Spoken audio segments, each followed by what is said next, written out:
It's the Sit and Pie Show.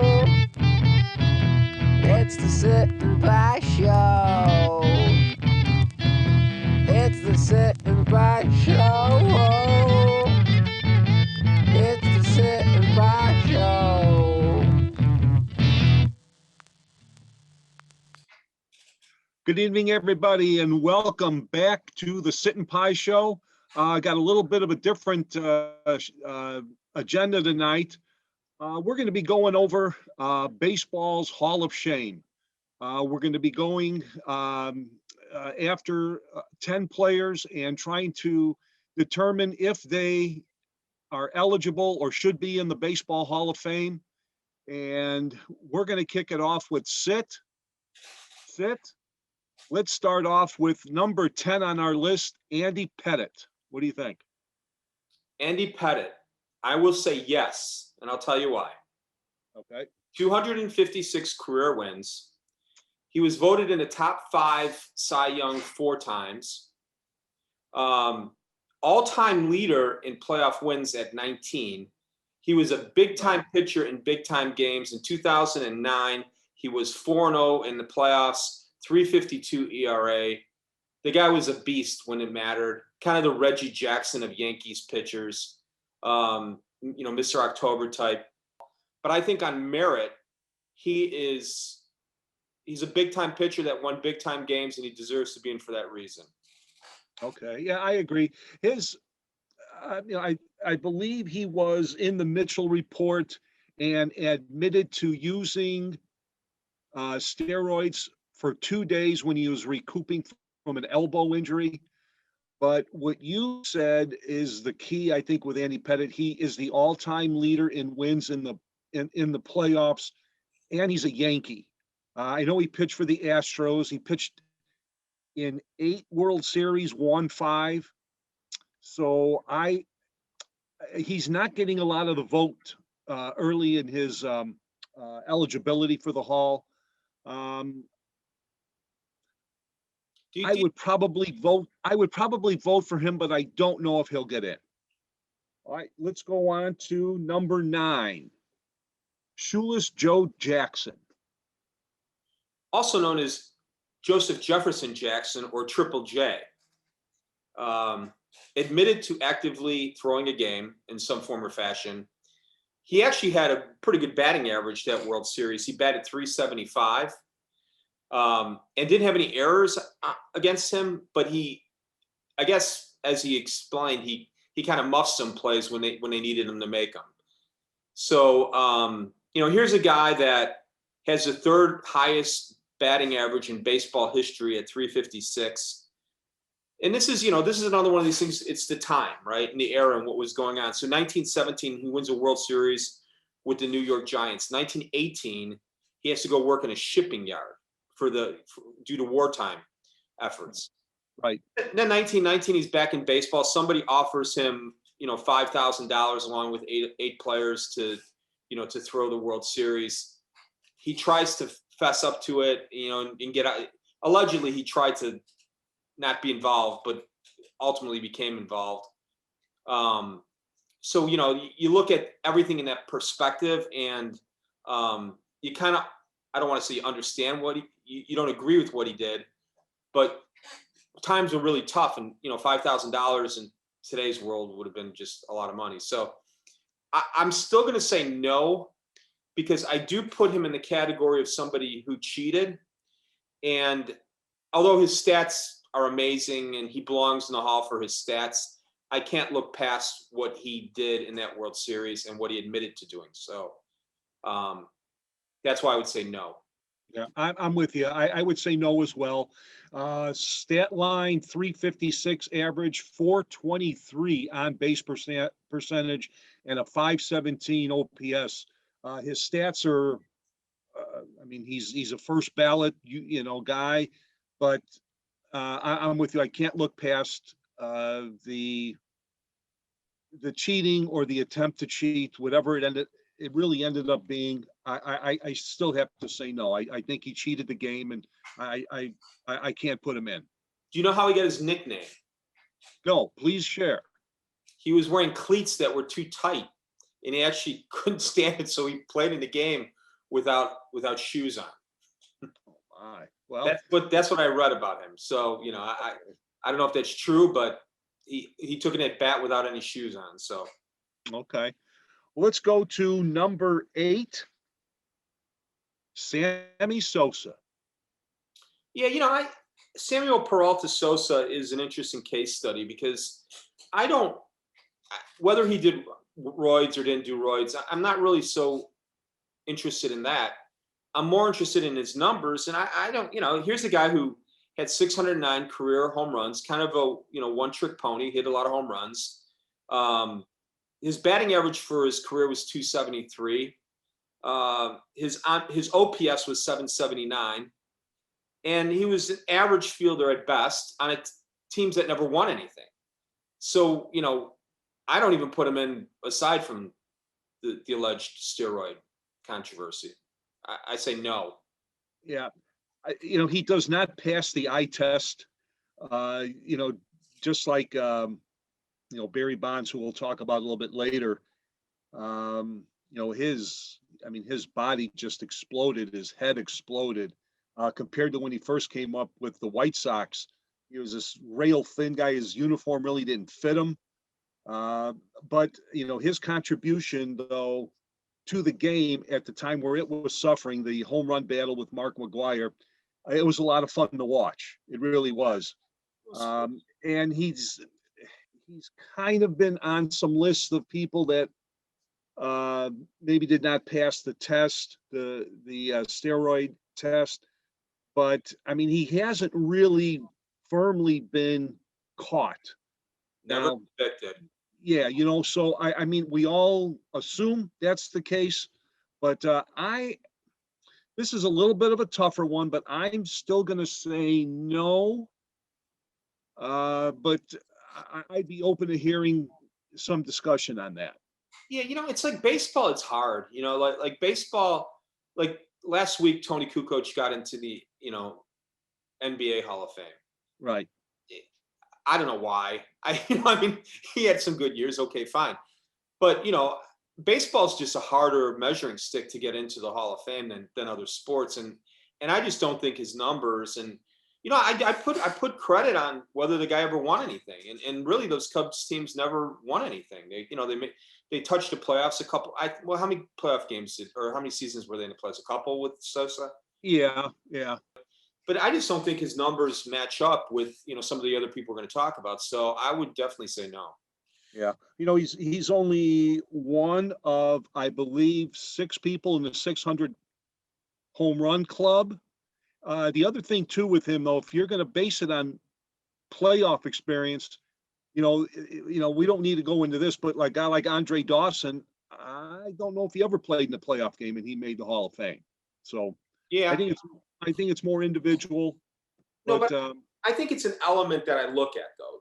Okay. Like, did that guy carry his team? Like some guys just carry their team to another level. Bonds is an example, or some of these other players. Clemens in the playoffs. We just talked about Andrew Eugene Pettit. They raised their game to another level at playoff time. So I wouldn't solely base it on that. But it's maybe one of 5 or 6 or 10 things that I look at and say, did he do anything to elevate his game and get his team to that next level? And I never saw that with Sosa.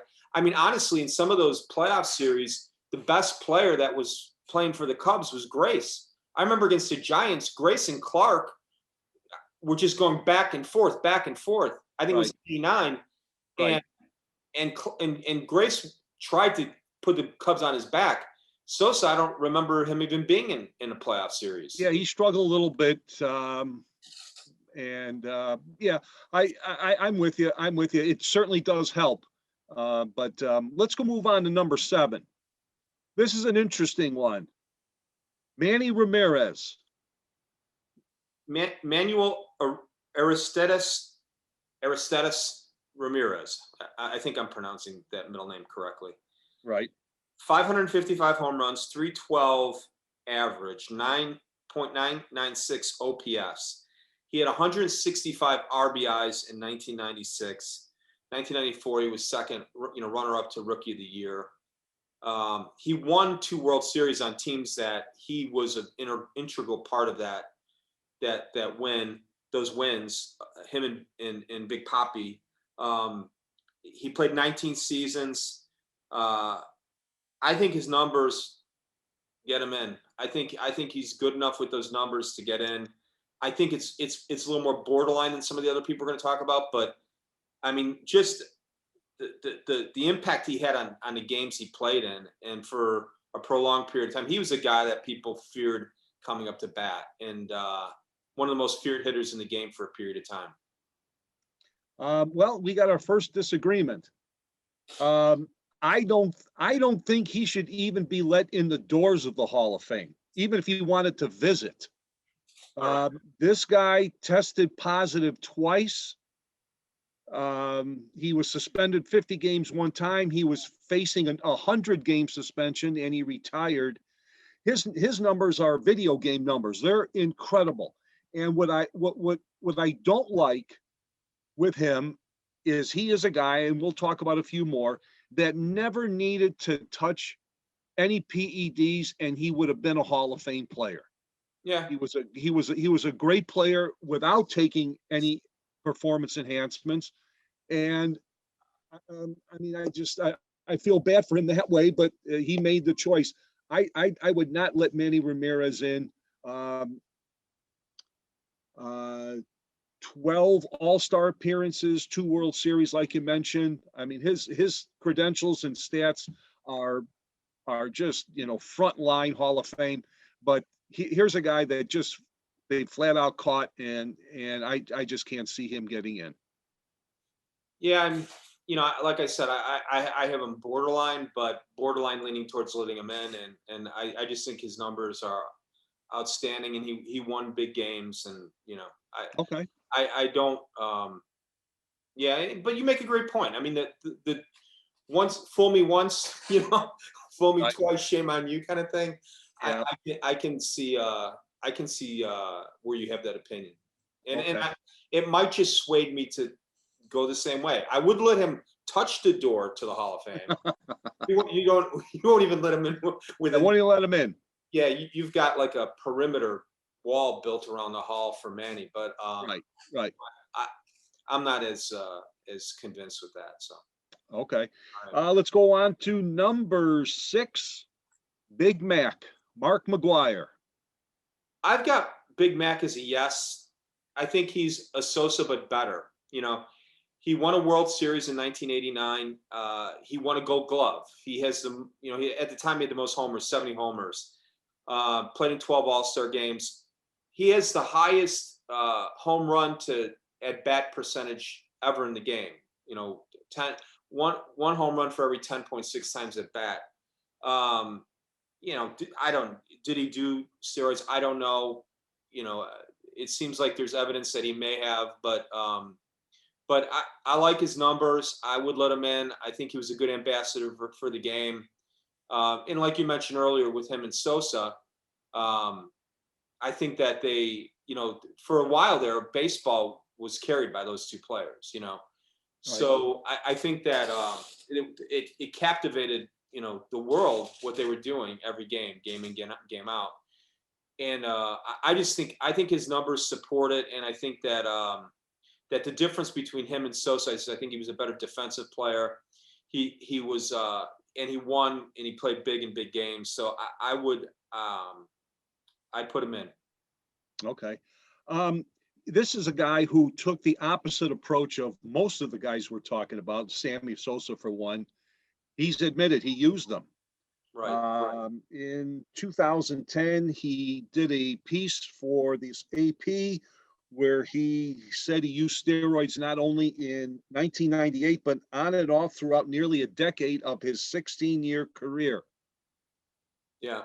Another guy, when you saw him when he broke in with Canseco, again, he's a guy that couldn't fill out his uniform. Tall, thin, rangy guy. Then all of a sudden, his body just expanded and his head got large. He had all the characteristics. That happened to me. My head got large. I never took roids. Right?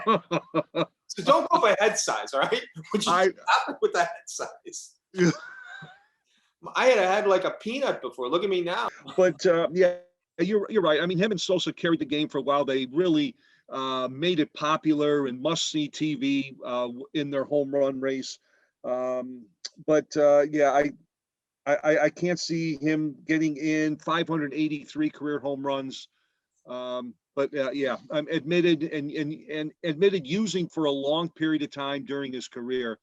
I'm going to say no on Mark McGwire. So, All let's right. move on to number 5. Interesting one. Rafael Palmeiro, former Cub.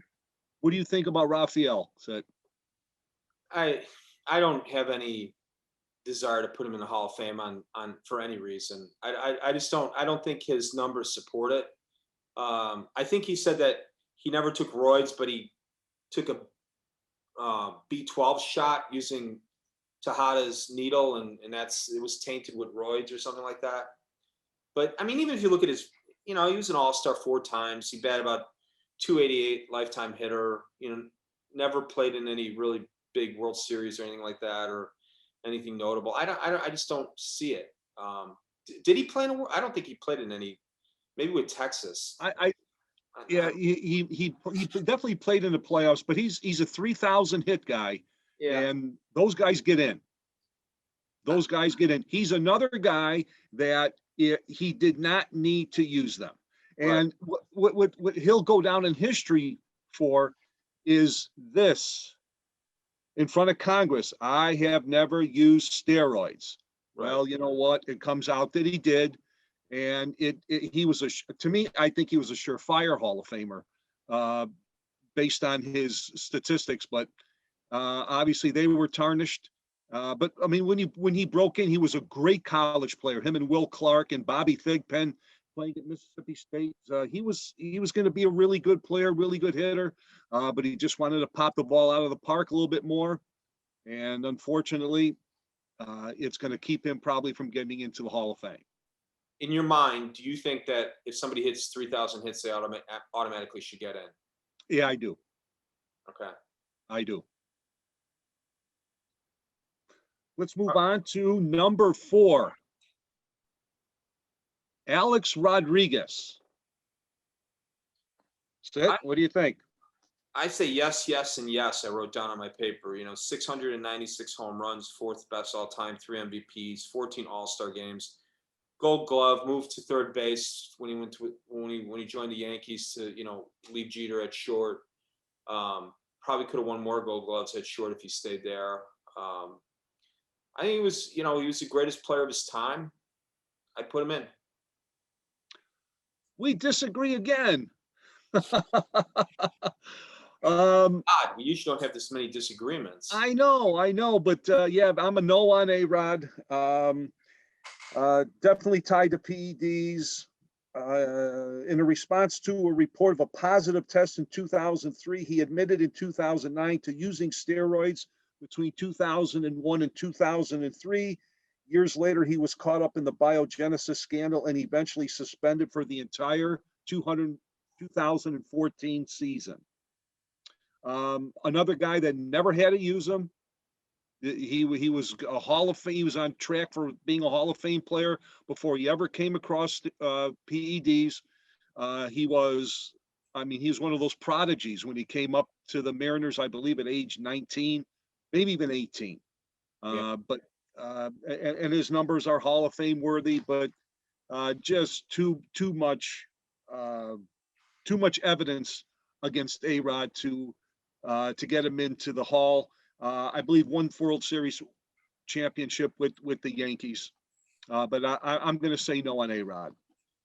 It's just how you look at it, Right. I mean, all right. Well, we'll keep going, but I'm wondering if there's anybody who's ever admitted to doing steroids that you would put in the Hall of Fame. Okay, we can get to that. Let's go to number 3, Roger Clemens.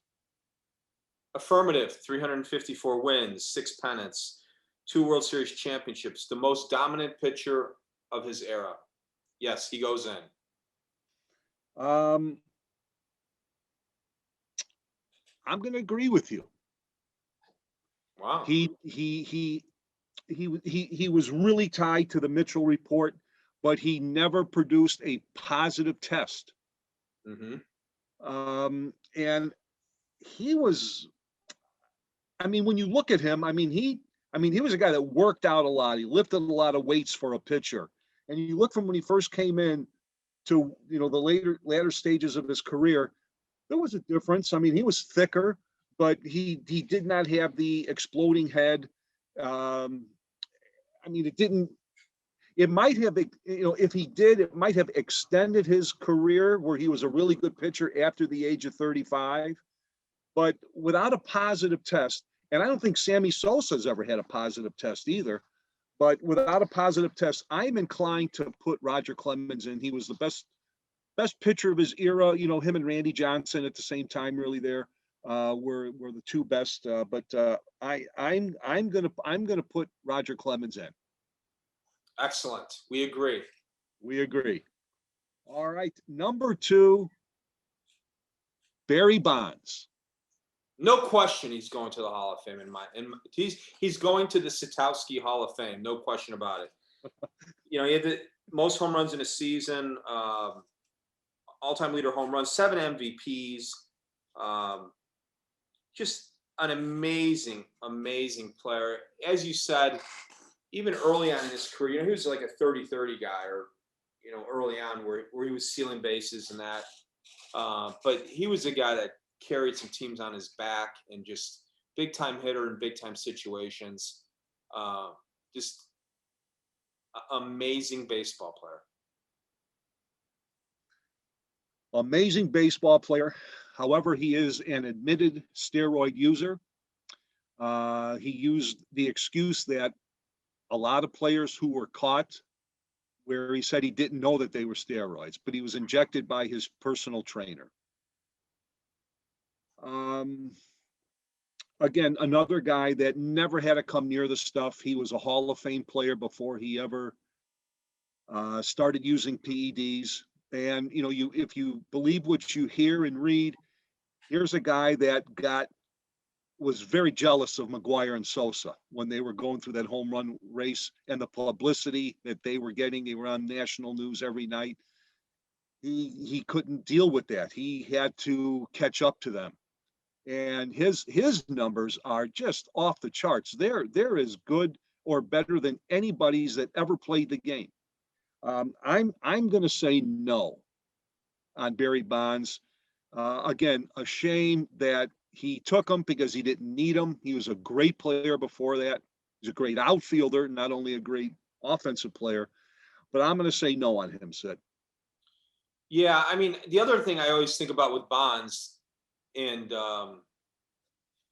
it's almost like they should have created a rule about intentionally walking people, because as many home runs as he had, can you imagine how many he would have had if they had to pitch to him?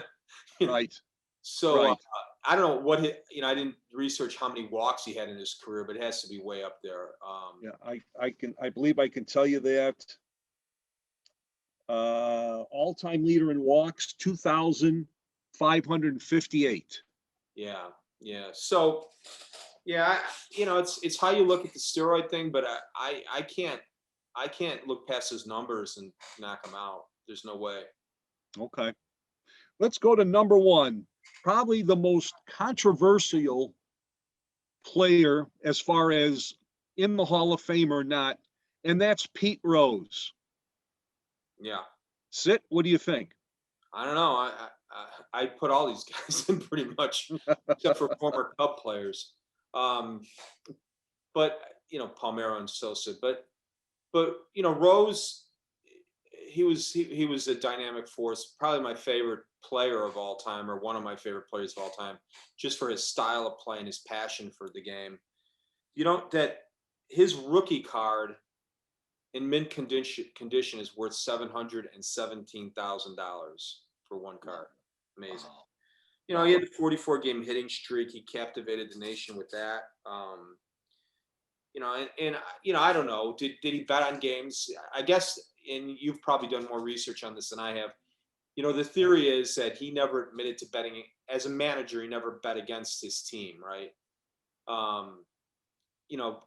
I would love to see him get in before he passes. I think he's 80 years old. I would hate to see like, him pass away and then they put him in. That's always not such a good thing. You see that every once in a while. Right. But he just was such a great player. I wish they had like, can I put him as a player but not as a manager kind of thing, just to get him in there. And you could tell, like, you see him in interviews and that, and like that's been his life's mission. I mean, I think he feels like his life needs that, and I think that I love him. I hope he gets in. Right. Well, I got a lot of feelings on this one and thoughts. He's my all-time favorite baseball player and one of my all-time favorite athletes, period. I think he just oozed and personified winning. I think any team he went on was going to win. His statistics as a player, all-time leader in games played, all-time leader in hits, 4,256. Here's an interesting stat that we talked earlier about guys wanting to get to 3,000 hits. That's the magic number in baseball history. 3,000 hits and you're a Hall of Famer. You're one of the greatest hitters of all time.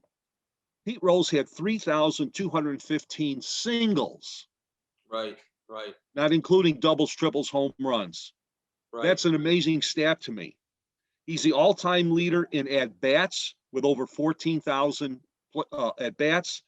He's also the all-time leader in outs made, 10,328. Did not know that. And again, I don't think, as far as my research goes and what I've heard over the years, he did not bet on baseball or was caught betting on baseball as a player. Right. Now, he's openly admitted that he did bet on baseball when he was a manager. And like you said, he says he never bet on the Reds to lose. He always bet on them to win. And that really doesn't change. I mean, you're trying to win every game. That doesn't alter your approach to managing the game. Right. I would love to see him get in. But I think one of the blockades in front of him is the current commissioner and Bud Selig. They wanted to honor Bart Giamatti's decision to not put him in. And I think that does come into play. They really don't want to overturn a former commissioner's decision, and he's passed away, unfortunately, but they don't want to dishonor that decision to keep him or to put him into the Hall of Fame. They don't want to dishonor that decision that Bart Giamatti made. I think that comes into play a little bit here. But I would put him in. The Veterans Committee has to come in and make a decision here. But I really would hope that he could get in. Completely agree.